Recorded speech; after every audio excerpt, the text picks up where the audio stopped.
King David, a humble shepherd turned mighty king of Israel, and his 40-year reign was marked by territorial expansion and prosperity. Despite his triumphs, his personal life was marked by turbulence due to his multiple wives and concubines, posing challenges to his leadership and moral character. Among King David's wives and concubines, Bathsheba stands out prominently due to the infamous affair between her and David.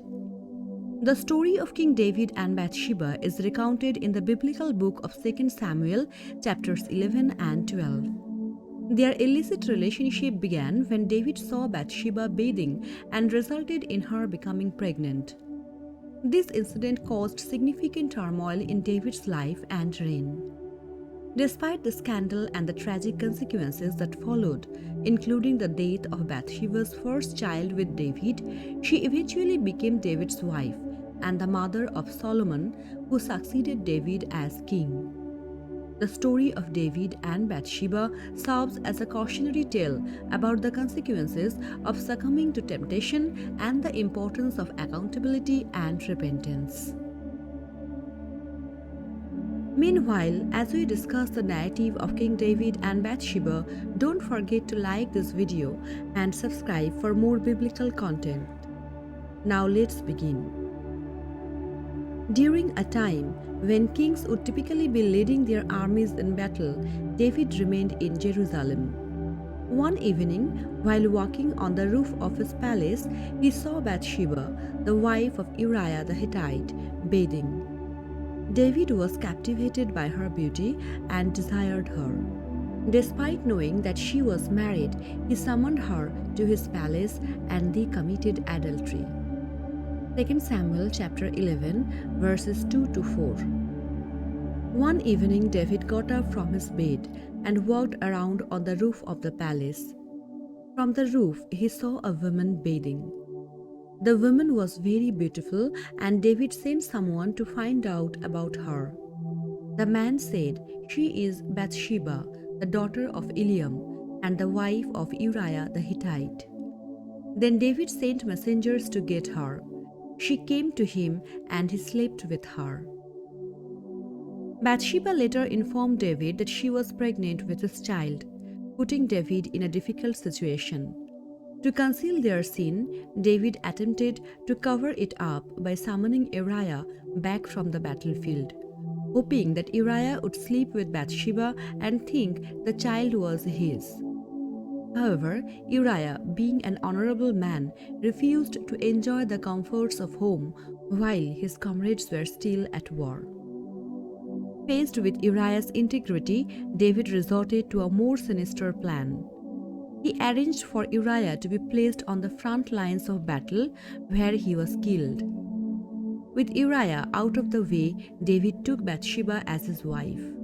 2 Samuel chapter 11 verses 14 to 17. In the morning, David wrote a letter to Joab and sent it with Uriah.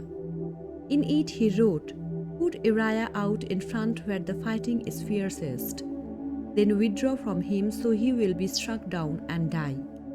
So while Joab had the city under siege, he put Uriah at a place where he knew the strongest defenders were. When the men of the city came out and fought against Joab, some of the men in David's army fell. Moreover, Uriah the Hittite died. These passages illustrate David's abuse of power, adultery, and deceit, leading to tragic consequences for Uriah and Bathsheba, as well as David's kingdom. It's a story of moral failure and the consequences of actions, even for a powerful and chosen leader like David. Their actions, however, did not escape the notice of God. The prophet Nathan confronted David with a parable about a rich man who stole from a poor man, leading David to condemn the rich man's actions. Nathan then revealed to David that he was the rich man in the parable and that his actions with Bathsheba and Uriah had displeased God. David confessed his sin and repented, but there were still consequences. The child conceived with Bathsheba became ill and died. despite David's fervent prayers. 2 Samuel chapter 12, verses 14 to 18 ESV. Nevertheless, because by this deed you have utterly scorned the Lord, the child who is born to you shall die. Then Nathan went to his house. And the Lord afflicted the child that Uriah's wife bore to David, and he became sick. David therefore sought God on behalf of the child. And David fasted and went in and lay all night on the ground. And the elders of his house stood beside him, to raise him from the ground. But he would not, nor did he eat food with them. On the seventh day the child died. This passage depicts the fulfillment of the consequences Nathan prophesied to David after confronting him about his sin with Bathsheba and the murder of Uriah. The death of the child born to David and Bathsheba is part of the divine judgment for David's wrongdoing. However, David continued to reign as king, and Bathsheba eventually gave birth to another son, Solomon, who would go on to become one of Israel's greatest kings, known for his wisdom and the construction of the temple in Jerusalem.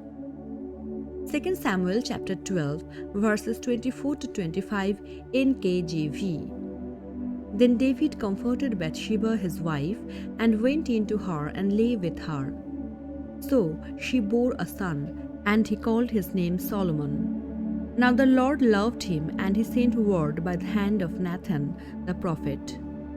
So he called his name Jedidiah, because of the Lord. Thus, after the death of their first child, David and Bathsheba conceive again, and this time their son Solomon is born. Later, Solomon would become one of the most renowned kings of Israel and the one to build the temple in Jerusalem. In this verse, Solomon is also given the name Jedidiah, which means beloved of the Lord, indicating God's favor upon him despite his parents' transgressions. Therefore, the story of David and Bathsheba serves as a powerful reminder of the consequences of sin, the importance of integrity and repentance, and the depth of God's mercy and forgiveness. Friends, that's all for today. If you like our today's presentation, please press the button of like and subscribe to our channel Palette of the Past. Thank you.